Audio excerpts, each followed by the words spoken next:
Hello दोस्तों, नमस्ते, प्रणाम। मैं ललिता मिश्रा अपने यूट्यूब चैनल पे आप सबका स्वागत करती हूँ। आप सबको एक कहावत आज की सुनाऊंगी। अच्छा लगे तो कमेंट में ज़रूर बताना, भरपूर सपोर्ट करना। वीडियो को लाइक शेयर, चैनल को सब्सक्राइब कर देना। गईले अपने साहिब से हार छोटी नदी, गईले अपने साहिब से हार छोटी नदी। जे वै का मांग राजा पूड़ियो कचौड़ी, जे वै का मांग सैया पूड़ियो कचौड़ी। ऊपरा से चटनी अचार छोटी नदी, ऊपरा से चटनी अचार छोटी नदी।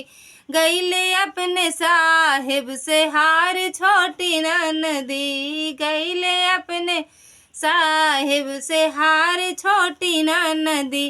घूटै का मांग सैया गंगा जल पनिया, घूटै का मांग सैया गंगा जल पनिया।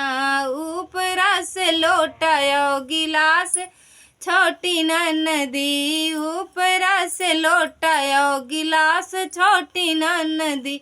गईले अपने साहिब से हार छोटी नदी, गईले अपने सैया से हार छोटी नदी। सोवै का मांग राजा लाली पलंगिया, सोवै का मांग राजा लाली पलंगिया।